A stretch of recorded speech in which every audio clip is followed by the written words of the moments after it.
नमस्ते मित्रों, मेरे YouTube चैनल में आपका बहुत बहुत स्वागत है। आज के वीडियो में मैं आपको 5वें अध्याय की अधिक मास की कथा सुनाऊंगी। अधिक मास की कथाओं को सुनने से अधिक पुण्य फल की प्राप्ति होती है, ऐसा हमारे धर्म ग्रंथों में वर्णन है। 5वें अध्याय का वर्णन। भगवान विष्णु का अधिक मास को साथ लेकर गोलोक जाना। नारद जी नारायण से कहने लगे कि हे महाभाग, हे तपोनिधि, अपने चरणों के पास पड़े हुए अधिक मास के वचन सुनकर हरि भगवान उससे बोले, हे निष्पाप नारद जी, हरि ने जो अधिक मास से कहा सो मैं कहता हूँ, सुनो। मुनि श्रेष्ठ, तुम धन्य हो जो मुझसे श्रेष्ठ कथा पूछते हो। श्री कृष्ण भगवान बोले, हे अर्जुन, मैं तुमसे वैकुंठ का वृतांत कहता हूँ, सो सुनो। श्री विष्णु ने नेत्रों के संकेत से गरुड़ जी मूर्छित हुए मलमास की पंखों से हवा करने लगे। तब होश आने पर मलमास बोला, हे नाथ, मुझे यह सब अच्छा नहीं लगता। हे जगदाधार, हे जगतपते, हे विष्णु, मुझ शरण में आए हुए की रक्षा करो, रक्षा करो। मुझ शरणागत को क्यों त्यागते हो? ऐसा कहकर कांपता हुआ बार बार विलाप करने लगा। तब मलमास से वैकुंठवासी ऋषिकेश भगवान ने कहा, हे वत्स, तेरा दुख निवारण होने का कोई उपाय नहीं दिखता। तू सोच मत कर, उठ उठ, तेरा कल्याण होगा। ऐसा कह मन में पल भर में उपाय निकालकर फिर बोले, हे श्री विष्णु भगवान बोले, हे वत्स, आओ मेरे साथ गोलोक धाम चलो, जो योगियों को भी दुर्लभ है। जहाँ भगवान श्री कृष्ण रहते हैं, वहाँ गोपीगणों के मध्य में बैठे हुए दो भुजा वाले मुरलीधर, नवीन मेघ के समान श्याम शरीर, कमल जैसे विशाल नेत्र, ऐसे ईश्वर पुरुषोत्तम भगवान श्री कृष्णचंद्र विराजमान हैं। शरद ऋतु के पूर्ण चंद्रमा के समान जिनके मुख की शोभा है, करोड़ों कामदेवों की भांति सलोने चितचोर लीला के धाम, पीताम्बरधारी, तुलसी, कंद, मंदार और पारिजात के पुष्पों की माला पहने, श्रेष्ठ रत्नों के आभूषण पहने, प्रेम के अलंकार रूप भक्तों पर दया करने वाले, कस्तूरी और केसर युक्त, चंदन से लेपित शरीर, वक्ष स्थल पर श्रीवत्स चिन्ह और कौस्तुभस्मिनी एवं भृगु की लात से शोभित हृदय पर, सिर पर श्रेष्ठ रत्नों से जड़ित मुकुट तथा कानों में कुंडल पहने, पार्षदों से घिरे हुए, रत्नों से जड़ित सिंहासन पर बैठे हुए, वे ही परम ब्रह्म पुराण पुरुषोत्तम हैं।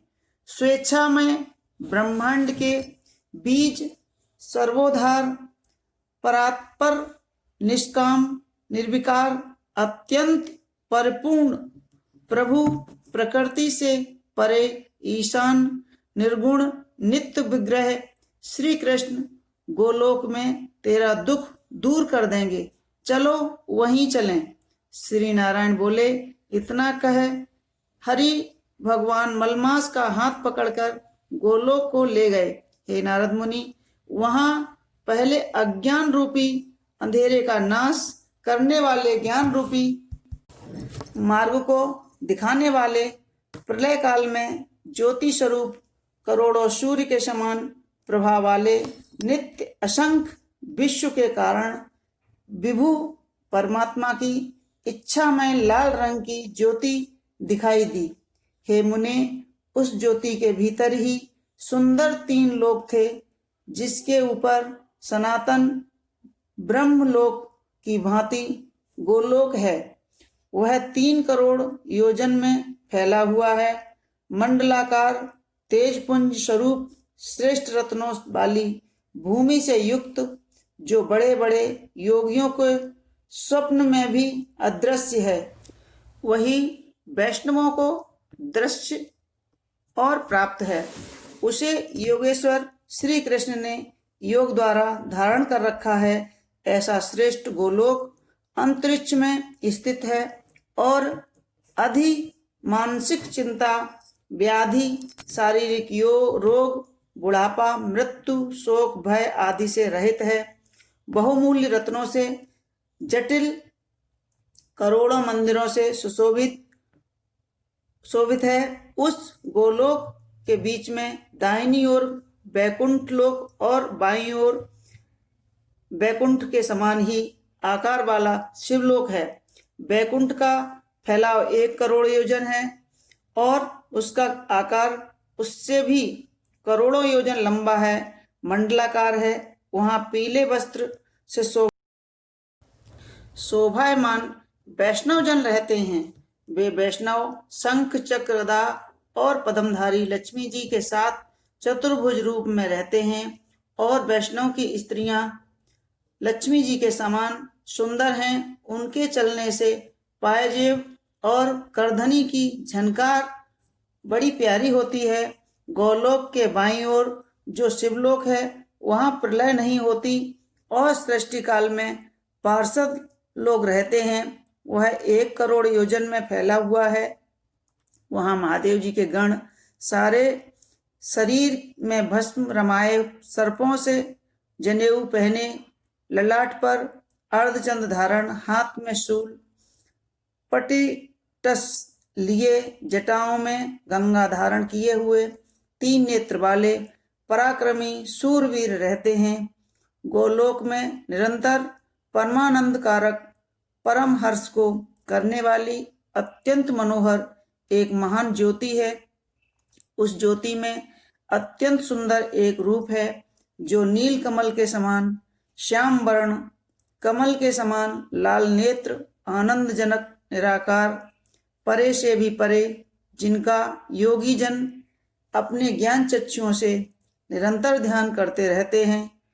करोड़ों शरद चंद्र के पूर्ण चंद्रमा के समान अत्यंत दीप्तमान मुख, करोड़ कामदेव के समान सुंदर, लीला के समान स्थल, 2 भुजाधारी मुरलीधर, मधुर मुस्कान युक्त, पीले वस्त्र पहने, श्री वत्स चिन्ह, भृगु की लात और कौस्तुमणि से सुशोभित हृदय, करोड़ों श्रेष्ठ रत्नों से जटिल मुकुट, जड़ित मुकुट और कंकणों से सुशोभित रत्नों के सिंहासन पर बैठे हुए, तुलसी, कुंद, मंदार, पारिजात और चंद्रमा के फूलों की माला से शोभायमान हैं। वे ही पर ब्रह्म श्री कृष्ण जी हैं, जो स्वेच्छा में सबके कारण रूप, सर्वाधार, बाल्यावस्था वाले गोपाल